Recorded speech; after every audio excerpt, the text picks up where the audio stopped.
It was supposed to be the best night of my life. My 35th birthday. Friends, family, and colleagues all gathered under one roof at a private lounge I rented months in advance. I'd worked so hard, saved for years to launch my own business, and finally, I had something to celebrate. Everything looked perfect. The lighting, the music, the laughter, and standing at the center of it all was my wife, Elise, glowing in a silver dress, holding her champagne like she owned the room. We'd been married 5 years. Not perfect years, but good ones, or so I thought. The night was in full swing when she tapped her glass with a fork. The room quieted. I stood beside her, arm around her waist, smiling like a fool. She smiled back, but something about it was off, tight, rehearsed. "I want to make a special announcement," she said, her voice smooth, steady. I assumed it was about us. Maybe she'd booked a trip or was finally on board with trying for a baby. Something we'd talked about endlessly. "I'm pregnant," she said, placing her hand on her stomach. The room erupted in cheers. Someone whistled. My mother clapped, her eyes watering. But then Elise raised her other hand, palm out as if asking for silence. "There's more," she said, glancing at me for the briefest second before turning to the crowd. "It's not Jack's." Laughter faltered. "It's Aaron's," she added, her voice ringing with crystal clarity. "Jack's younger brother." For a moment, the world stopped spinning. I stared at her, blinking, heart hammering against my ribs. Surely I'd misheard, misunderstood. But her face said it all, defiant, smug. She didn't flinch. Gasps rippled through the crowd. My dad dropped his glass. My best friend muttered, "What the hell?" And then Aaron, my baby brother, the golden child, stepped forward from the back, hands in his pockets, cocky grin stretched across his face. He spat at my feet. "Taking your wife is a bonus," he said, loud enough for everyone to hear. "But making a man out of her? That's something you never could do." That line, so sharp, so rehearsed, cut deep in the betrayal itself. People stared.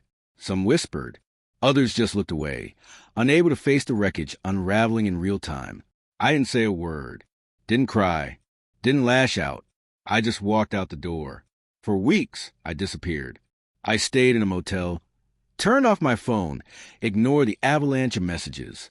I felt like I was breathing underwater, each moment heavy, each second a reminder that my own brother had destroyed my life.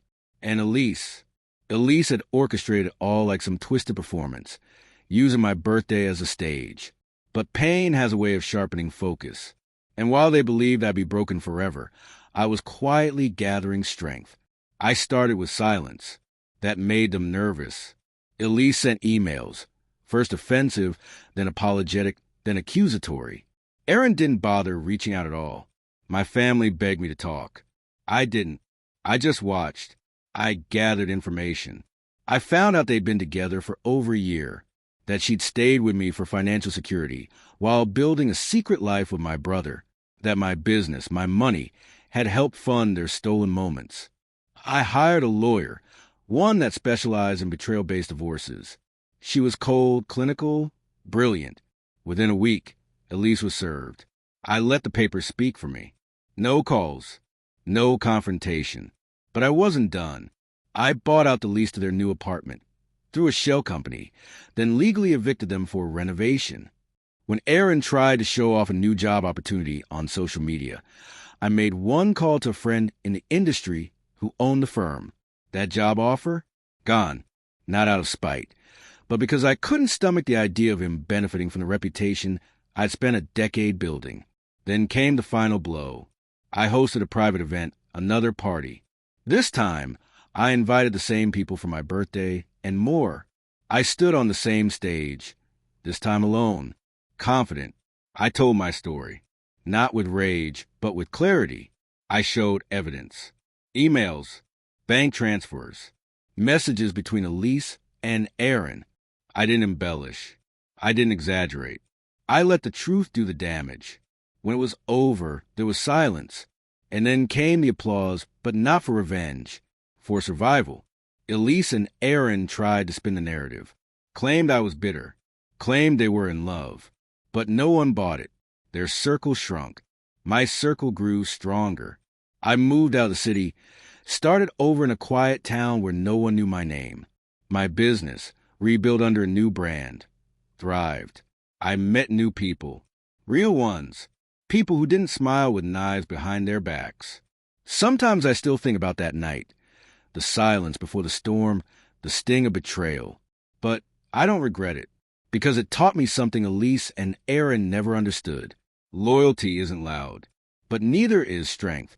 And revenge isn't about destroying others. It's about rebuilding yourself so completely that they can't touch you, even with 1,000 knives.